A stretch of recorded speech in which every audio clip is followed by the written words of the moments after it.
DSC preparation కి మిగిలిన తక్కువ సమయాన్ని డిఎస్సి 2024 యాప్ లేదా DSC2024.com తో జాబ్ ని సాధించండి.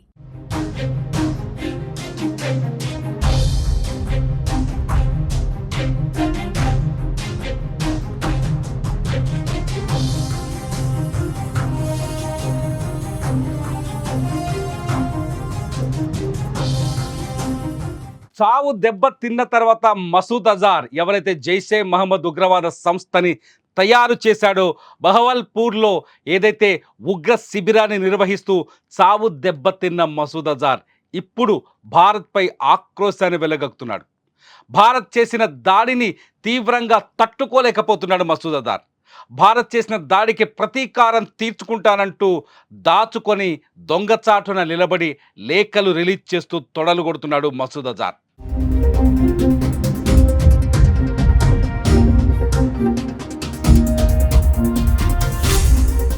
బహవల్పూర్లో దాడి తర్వాత మసూద్ అజార్ నిర్మించిన ఉగ్ర సామ్రాజ్యం పూర్తిగా నేలమట్టమైంది. మొత్తం భారత ఆర్మీ 9 స్థావరాలపై దాడి చేస్తే అత్యంత కీలకమైన స్థావరం బహవల్పూర్ జైషే మహమ్మద్ ఉగ్రవాద సంస్థకు హెడ్ క్వార్టర్. బహవల్పూర్లో జరిగిన దాడిలో మసూద్ అజార్ ఫ్యామిలీ 10 మంది హతమైపోయారు. వాళ్ళ చావుల్ని చూసి తట్టుకోలేకపోతున్నాడు మసూద్ అజార్. అందుకే నన్ను కూడా చంపేస్తే పోయేదంటూ ఒక లేఖను విడుదల చేశారు. ఆ లేఖ సోషల్ మీడియాలో వైరల్ అవుతోంది. మసూద్ అజార్ అంతం ఈ ప్రపంచం కోరుకుంటోంది. ఈ సందర్భంలో మసూద్ అజార్ భారత్ను వదిలిపెట్టను, పగ తీర్చుకుంటాను, ప్రతీకారం తీర్చుకుంటానని చెప్తున్నాడు. ఇంతకీ మసూద్ అజార్ బతికున్నాడా చనిపోయాడా అనేది ఇప్పుడు $1 మిలియన్ క్వశ్చన్గా మారుతోంది. మసూద్ అజార్ లేఖ మాత్రం తను బతికున్నాడు అని నిరూపించడం కోసమే బయటకు వచ్చిందనే చర్చ కూడా జరుగుతోంది.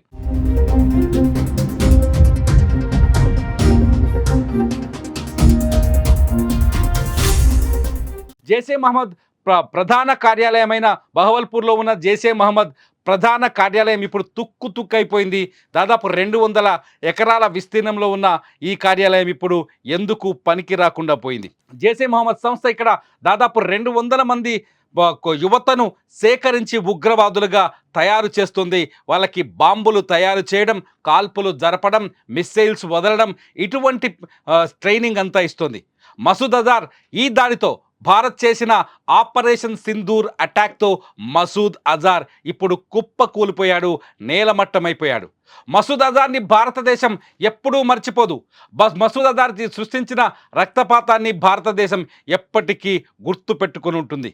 పాకిస్తాన్లో దాచుకున్నప్పటికీ మసూద్ అజార్ గుండెల్లో నిద్రపోతుంది భారత సైన్యం. ఇంకా చెప్పాలి అంటే ప్రధాని మోదీ మసూద్ అజార్కి ఇక తిరుగులేని ఒక పులిలా కనిపిస్తున్నాడు. ఏ క్షణమైనా దాడి చేస్తాడనే భయాన్ని కలిగించాడు.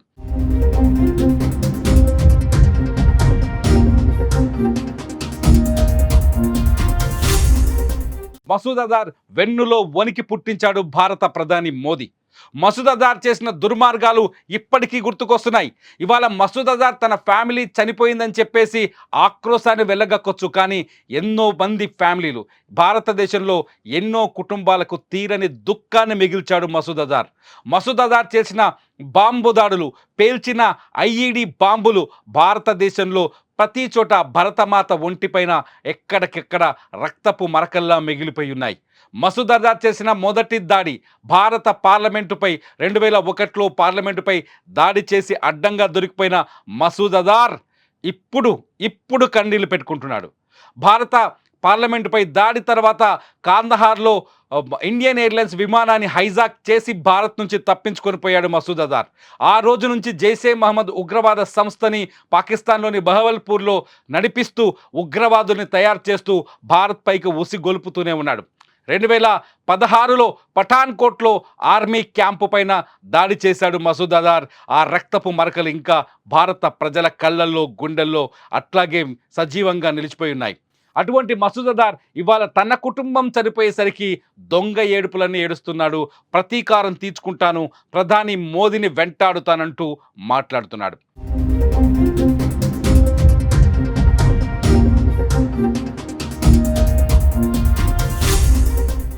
అదే మసూద్ అజార్ 2019లో కశ్మీర్లోని పుల్వామాలో సిఆర్పిఎఫ్ జవాన్లు వెళ్తున్న ఒక ట్రక్పై దాడి చేసి 42 మందిని బలి తీసుకున్నాడు ఈ మసూద్ అజార్. ఈ మసూద్ అజార్ ఇవాళ తన కుటుంబంలో 10 మంది చనిపోవడంతో దొంగ ఉక్రోషాన్ని ప్రదర్శిస్తున్నాడు. తన దేశంలో పారితే రక్తపాతం కాదని భారతదేశంలో పారితే రక్తపాతమని మాట్లాడుతున్నాడు. భారతదేశం యుద్ధ నియమావళిని ఉల్లంఘించిందని చెప్పుకొస్తున్నాడు. భారత్ చేసిన ఈ దాడిని దొంగ దాడి అని చెప్పుకొస్తున్నాడు మసూద్ అజార్. మరి వీళ్ళు చేసిన దాడిని ఎలా అభివర్ణించాలి? మసూద్ అజార్ చేసిన ఉగ్ర దాడులన్నింటినీ ఎలా అభివర్ణించాలి? దొంగచాటుగా పాకిస్తాన్ ఆర్మీ ఇస్తున్న డబ్బుతో భారత్పై ప్రతీకారాన్ని తీర్చుకుంటూ వస్తున్నాడు మసూద్ అజార్. ఇక్కడి యువతను కూడా ఉగ్రవాదం వైపు మళ్లిస్తూ వస్తున్నాడు. భారతదేశంలో స్లీపర్ సెల్స్ని తయారు చేసి భారతదేశంలో అలజడిని సృష్టించడానికి ప్రయత్నిస్తూ వస్తున్నాడు. ఇటువంటి మసూద్ అజార్ ఇవాళ చావు దెబ్బ తినేసరికి ఇప్పుడు ఆక్రోశం కనిపిస్తుంది. ఇప్పుడు అతని కళ్ళలో ఆవేదన కనిపిస్తుంది. అది పగగా మార్చుకొని మళ్ళీ భారత్పై దాడి చేస్తానని చెప్తున్నాడు మసూద్ అజార్.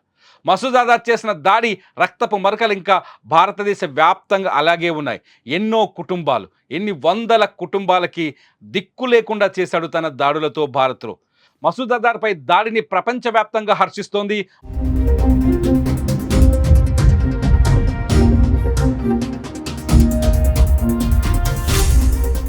మసూద్ అజార్ ఇప్పటికే ప్రపంచ ఉగ్రవాది, అంతర్జాతీయ ఉగ్రవాదిగా ముద్రపడింది. మసూద్ అజార్ని 2019లోనే ఐక్యరాజ్య సమితి బ్యాన్ చేసింది. అతన్ని అంతర్జాతీయ ఉగ్రవాదిగా ప్రకటించింది. అటువంటి మసూద్ అజార్ సామ్రాజ్యం ఇవాళ ఆపరేషన్ సింధూర్ అటాక్తో నేలమట్టమైంది, కుప్పకూలిపోయింది. దిక్కులేని స్థితిలో పడిపోయాడు ఇప్పుడు మసూద్ అజార్. పాకిస్తాన్ కూడా మసూద్ అజార్ గురించి మాట్లాడలేని స్థితిలోకి వెళ్ళింది. విజువల్స్లో చూస్తున్నాం అక్కడ శవాలను బయటకు తీస్తున్న విజువల్స్. అక్కడ విజువల్స్లో చూస్తున్నాం పాకిస్తాన్లో దొంగ ఏడుపులు ఏడుస్తున్న అక్కడి ఉగ్రవాద మూకకు సంబంధించిన విజువల్స్. ఈ విజువల్స్ చూస్తుంటే అర్థమవుతుంది పాకిస్తాన్లో ఉగ్రవాదం ఏ స్థాయిలో మితిమీరిపోయిందని చెప్పేసి. పాకిస్తాన్ ఇవాళ కూడా ప్రపంచాన్ని చెప్తోంది పాకిస్తాన్లో ఎటువంటి ఉగ్రవాదం లేదు అని. ఎటువంటి ఉగ్రవాదం లేకుండా హఫీజ్ సయీద్కి భద్రత ఎలా కల్పిస్తున్నారు, ఎటువంటి ఉగ్రవాదం లేకుండా మసూద్ అజార్కి రక్షణ ఎలా కల్పిస్తున్నారు, ఇవాళ మసూద్ అజార్కి ఇంత పెద్ద సామ్రాజ్యం ఎలా ఏర్పడింది? ఇది మసూద్ అజార్ చెప్తున్న దొంగ మాటలు. మసూద్ అజార్ని ఏం చేయాలి? ఇటువంటి ఉగ్రవాదిని వేటాడి చంపాల్సిన అవసరం ఉందా లేదా? ఆపరేషన్ సింధూర్ పార్ట్ 1 జరిగింది, మరి పార్ట్ 2 కావాలా వద్దా? మీరేమనుకుంటున్నారు?